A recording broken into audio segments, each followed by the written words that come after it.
merupakan mobil SUV dari Mazda yang terbaru. Merupakan SUV yang sekilas terlihat tidak spesial. Namun, nonton video ini sampai habis karena ini mobil yang sangat menarik. Ini adalah Mazda CX-60.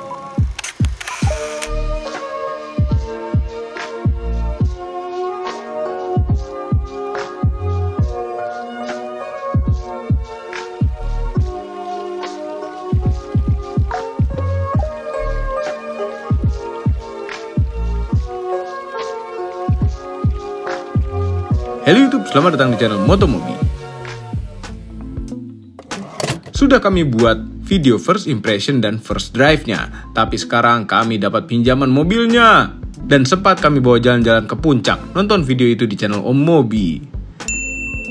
Nah, kami jadi bisa merasakan apa rasanya memiliki mobil Jepang rasa Eropa ini. Dan yang ini adalah yang tipe Kuro. Jadi ada dua macam, CX-60 Kuro dan Elite. Ya memang kalau melihat sekilas dari luar, hanya sekedar Mazda biasa. Just another Mazda. Tapi kalau ditelusuri lebih dalam, kok Mazda bisa begini? Jadi premium. Apakah premium secara harga juga? Harganya adalah 1.188.800.000 on the road. Baik yang Kuro maupun yang Elite. Secara harga menyaingi mobil-mobil merek premium. Apa saja lawan-lawannya yang premium? BMW X3, Mercedes-Benz GLC, dan Lexus NX. Dan ini adalah hanya sekedar Mazda. Kok berani-beraninya? Apakah benar bisa nakut-nakutin lawan-lawannya? Apakah benar-benar bisa melawan? Oke, bagaimana dengan ukurannya? Panjangnya itu 4.740 mm, sementara wheelbase-nya 2.870 mm. Lebih gede daripada lawan-lawannya. BMW X3 malah lebih pendek 32 mm dan wheelbase-nya lebih pendek 6 mm. Mercedes-Benz GLC lebih pendek 24 mm dan wheelbase-nya lebih panjang 18 mm. Lexus NX itu terkecil karena panjang totalnya lebih pendek 80 mm dan wheelbase-nya lebih pendek 180 mm. Kalau dibandingkan dengan mobil-mobil premium itu paling panjang mobil ini. Mazda CX-60 merupakan mobil yang anti-mainstream. Mainstream di zaman modern ini adalah kehematan dengan cc kecil, sehingga pajaknya juga murah, emisinya rendah. Tapi ini Mazda malah dengan mesin besar yang jauh dari lawan-lawannya. Tapi sebenarnya membuat pencinta mobil tersenyum lebar sampai meneteskan air mata. Akhirnya ada lagi mobil cc besar, tenaga besar dengan harga di bawah lawan-lawannya. Padahal di luar negeri sana ada 7 pilihan mesin. Dan yang diambil untuk pasar Indonesia adalah yang 3300 cc turbo dengan mild hybrid. Ini mesinnya semua ketutup ya. Tapi mereka menyediakan bukaannya. Dan menyediakan gantungannya. Jadi memang ini 6 silinder 3300 cc plus turbo. Memang sebenarnya mereka pengen pamerin, tapi pengen ditutup rapi. Tuh. Jadi ini kalau mau dipamerin, tinggal buka dua-duanya, kap mesin di dalam kap mesin, inline six, longitudinal, turbo yang lumayan besar, bisa menghasilkan 284 PS dan torsi maksimal 450 Nm. Yang kemudian menyalurkan tenaganya ke 4 roda karena ini all-wheel drive melalui gearbox 8 speed otomatis. Tapi ini otomatiknya agak beda. Otomatiknya itu tidak pakai torque converter. Dia pakai kopling. Gimana cara kerjanya ya? Penasaran? Kemudian kami juga penasaran mengenai remnya. Ini bisa dibuka juga. Jadi remnya ini tidak memakai booster atau servo dari vakum mesin. Ini pakai elektronik ya. Jadi mesinnya itu dengan teknologinya dia bisa mati keadaan ngerem.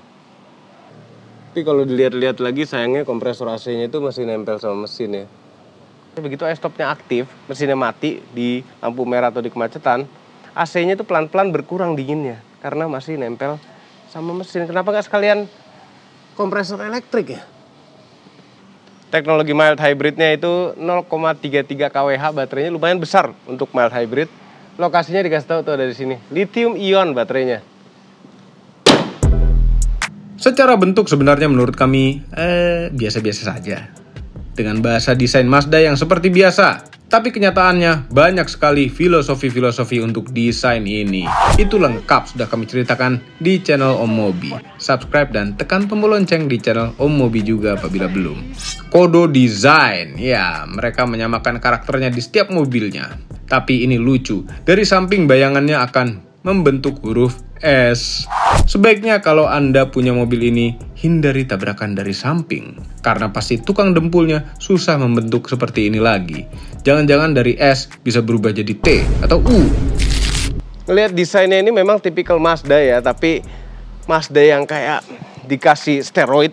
Karena lihat dari samping itu bonnya itu terus kelihatan besar sekali. Ya, itu kayak sombong gitu loh. Kayak ngasih tahu bahwa, ih, ada mesin besar loh dalamnya. Wih, gue berotot loh. Nih, moncongnya tuh gede gitu. Cuma tidak seperti Mazda-Mazda biasanya yang SUV biasanya ini dihitam-hitamin ya. Nah ini enggak, jadi kelihatan mobil itu tebel sekali. Ini lubang-lubangan asli, lampunya di sini, DRL-nya di sini. Kalau ngelihat velgnya itu, ini nggak hanya sih, ini 20 inch, sudah cukup besar. Lebar bannya itu 235, tebalnya 50. Tapi sepertinya mobil ini masih cocok untuk dipakein velg yang lebih besar lagi, 21, 22, masih bisa. Jadi kelihatan kecil ini, spakbornya gede banget. Dan kami heran mereka naruh di sini inline 6. Kalau kami jadi mereka, yang kami taruh adalah 3300 cc turbo. Coba kita lihat huruf S-nya. Iya, S semua, S. Bisa begitu ya. Belakangnya ini juga keren. Ya, kami sudah ceritakan di first impression review. Bagasinya juga lega. Kami sudah juga ceritakan di first impression review. Ada ban serep. Sebenarnya space saver, tapi diameter gede banget. Terus ini bulat gitu bannya kayak ban motor. Ada 12 volt power outlet buat ngecas handphone rahasia. Dan untuk ngelipet jok, ini tinggal tarik ini. Ya, sudah ada di first impression review juga. Nah ini jok belakang kebelah 40, 20, 40. Yang 20-nya itu bisa dibuka individual sendiri itu. Lucu sekali kan. Oh iya, kuncinya itu seperti ini. Ya, simple kunci Mazda. Seperti nggak ada tombolnya, padahal tombolnya ada di samping sini. Interiornya itu apakah just another Mazda? Sekilas ya, tapi seperti eksteriornya ini penuh juga dengan filosofi-filosofi. Tapi kami bukan orang yang penghobi filosofi. Buat kami, filosofi itu hanya sekedar kata-kata. Yang ingin kami lihat adalah buktinya. Segala material pada interiornya itu mewah. Seperti berusaha keras untuk mengatakan bahwa mobil premium lainnya itu berkualitas lebih rendah. Dan ini adalah basicnya mobil rear wheel drive. Karena posisi mesin longitudinal membuat ruangan gearbox makanin ruangan kaki kiri driver. Tapi mobil ini tidak. Kaki kiri driver tetap lega. Ini gearboxnya sebesar apa ya? Belakangnya memang bukan yang terlega ya. Kaki bisa masuk tapi joknya tinggi dan enak. Headroomnya juga masih oke. Armrestnya dengan double cup holder. Kalau dipakein botol di sini jadi sikut holder. Ya tegaknya segini aja, tapi masih enak. Ini enak buat jalan jauh, empuk dan enak. Joknya enak sekali, materialnya Nappa leather. Dan ini ada bagian sweat-sweatnya perforated. Ada isofix juga buat car seat bayi. Ini bisa hilang ini. Duduk tengah pun masih oke, sedikit agak keras aja, dapat seatbelt 3 titik. Panoramic roof bisa menerangi sampai belakang. Semua sudah kami jelaskan di first impression review.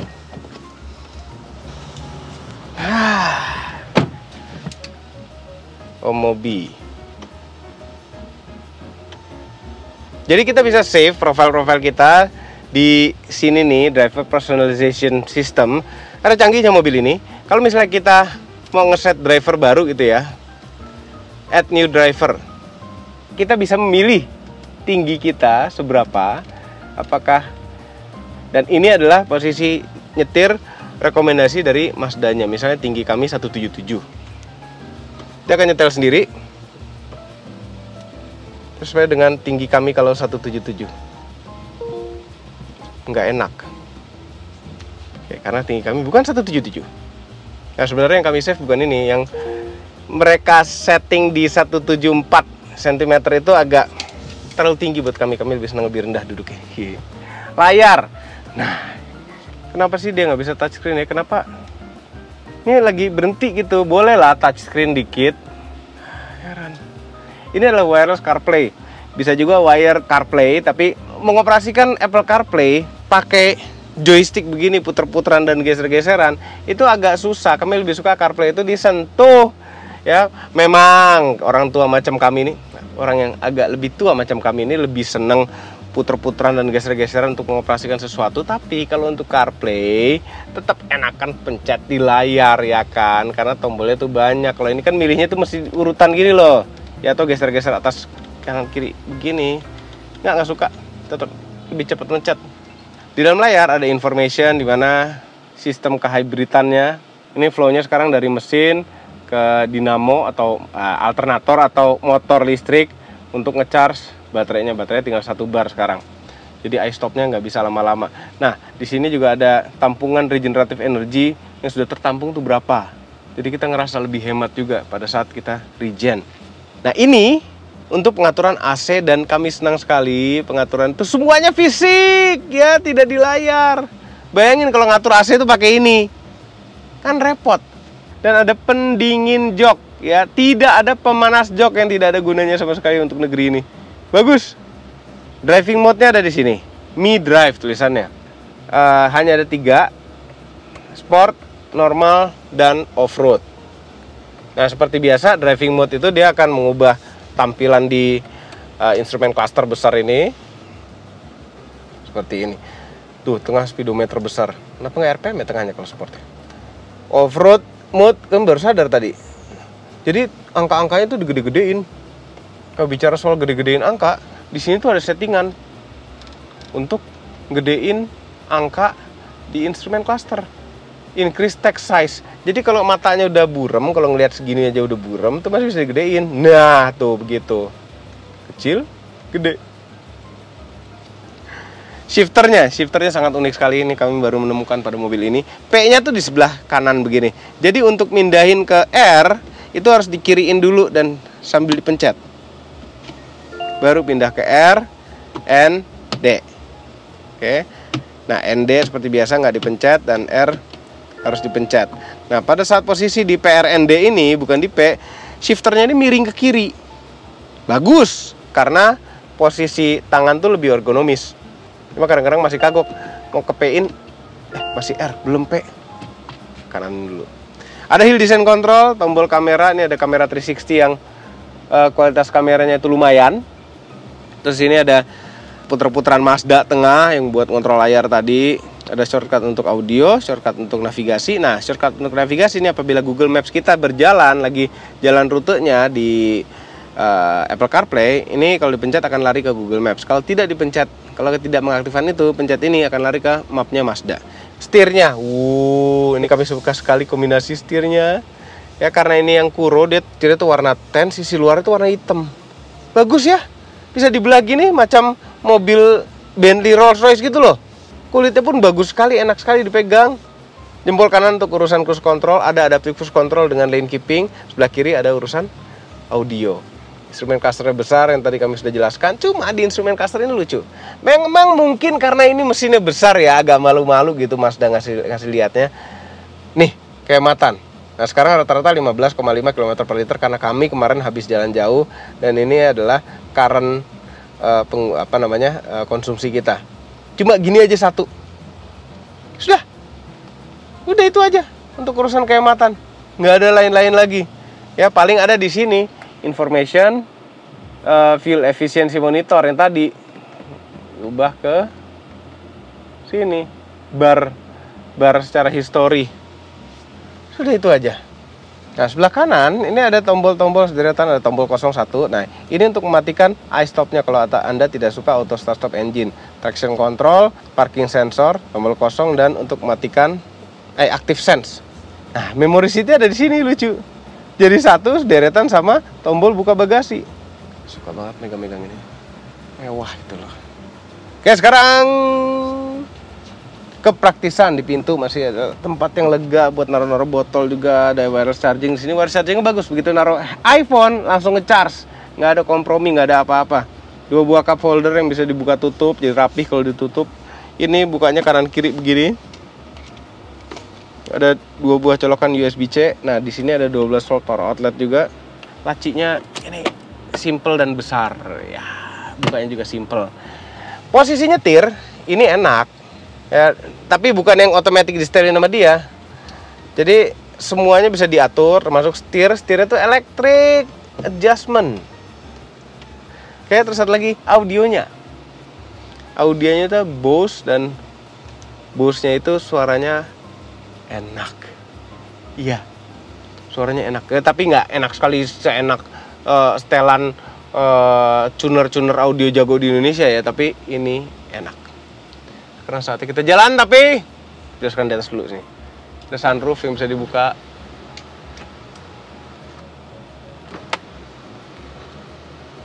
Saatnya kita jalan.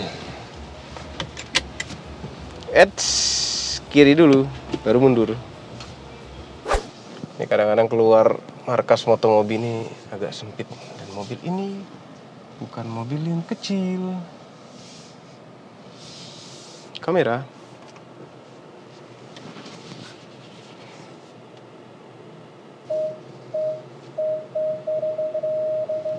Mobil bagus sekali dari seputarnya.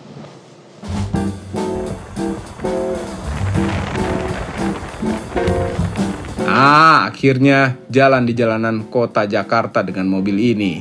Sempat kami pakai keluar kota sedikit, nyobain tanjakan, turunan, tikungan. Tapi walaupun sudah berjam-jam nyetir mobil ini, kami tetap suka terbalik sennya. Seringkali kami menyalakan wiper untuk menyalakan sen, karena di otak kami menganggap ini adalah mobil Eropa. Dari kekedapannya, dari rasanya. Ya, kita duduk di lingkungan yang mewah. Kemudian rasa setirnya mirip sekali mobil Eropa juga. Dia memang agak lebih berat dibandingkan dengan mobil Eropa zaman sekarang gitu. Cuma masih oke beratnya. Lumayan direct juga. Enak setirnya. Oke. Kemudian pedal remnya, gigit remnya kecuali di turunan puncak. Dan pedal gasnya model organ, jadi dari bawah gitu. Serasa nginjek pedal mobil Eropa juga. Posisi duduk enak. Kan jarang-jarang bukan jarang-jarang. Tidak semua mobil Jepang itu posisi nyetirnya enak. Dan ini posisi nyetirnya enak. Kayak Eropa-Eropaan. Udah gitu kekedapannya. Itu motor-motor yang lewat, kecuali motor yang memang berisik sekali diganti knalpotnya, itu nggak kedengeran apa-apa. Ya ada lah, tipis-tipis kedengeran. Tapi kekedapan model-model mobil Eropa juga.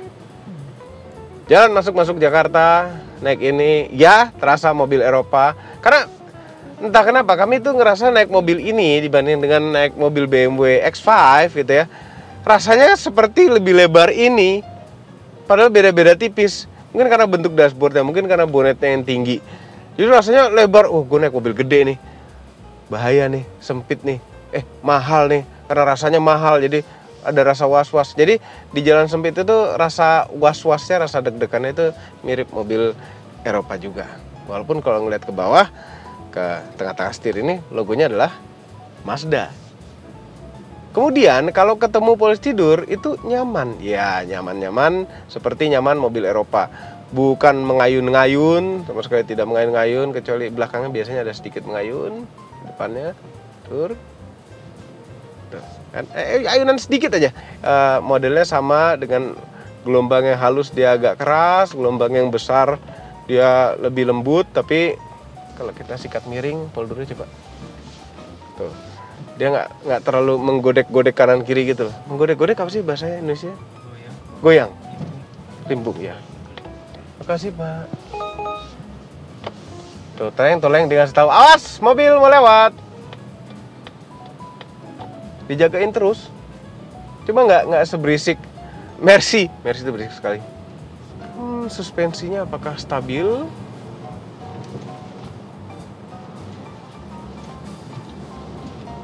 Dia miring dikit terus berhenti gitu loh.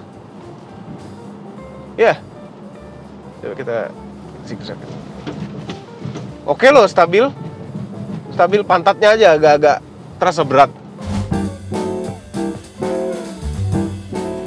Ada iStop dan M-Hybrid Boost. Nah, ini merupakan mild hybrid yang tidak terlalu mild amat. Karena baterainya itu 0,33 kWh. Itu besar untuk ukuran mild hybrid. Malah itu hanya setengahnya baterai hybrid beneran yang terpasang di Yaris Cross. Jadi bisa lebih lama mesinnya mati saat berhenti. Dan pada saat cruising bisa hemat sekali kalau baterainya sudah terisi banyak. Ini kami ceritakan soal iStop. Jadi ini kita sekarang kecepatan 60. Kita lepas gas. Mesinnya mati. Injek lagi gasnya. Tiba-tiba hidup aja gitu. Nggak ada rasa, nggak ada apa. Hidup. Kami suka. Jadi benar-benar pakai bensin itu sesuai kebutuhan. Pengen jalan, kasih bensin. Nggak pengen akselerasi, pengen deselerasi. Stop bensinnya. Dan bukan hanya stop, tapi ini adalah mild hybrid. Dia akan mengisi energi lagi kembali ke baterai, bukan jadi bensin tapi jadi baterai. Kalau kita gaspol, motor listriknya membantu. Kita santai dulu, mengaktifkan cruise control, adaptive cruise control lumayan pinter. Tapi sayangnya nih model-model nyetir sendiri yang sebentar-sebentar dia akan minta pegangin ya, semua yang bagian nyetir sendiri mobil adaptive cruise control begitu.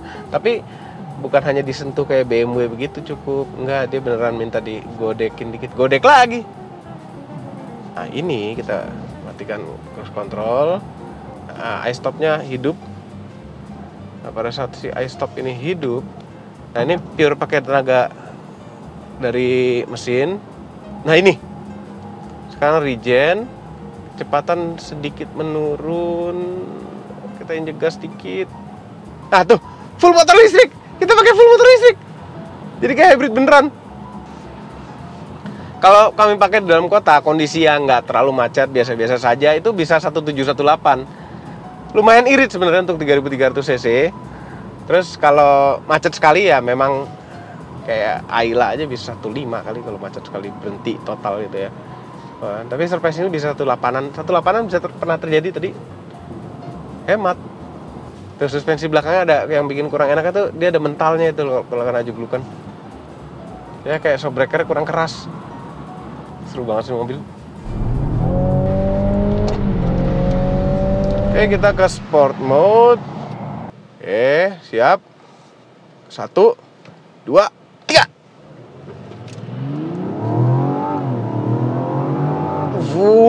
Turbo, motor listrik segala macem bekerja sama. 6,87. Buat mobil segede gini sih lumayan. Tapi harapan kami di 6 kecil tadinya. Ini mesin 3300 cc ya. Kalau cuma dikasih 280-an horsepower gitu sih sebenarnya masih bisa lebih harusnya mesin ini.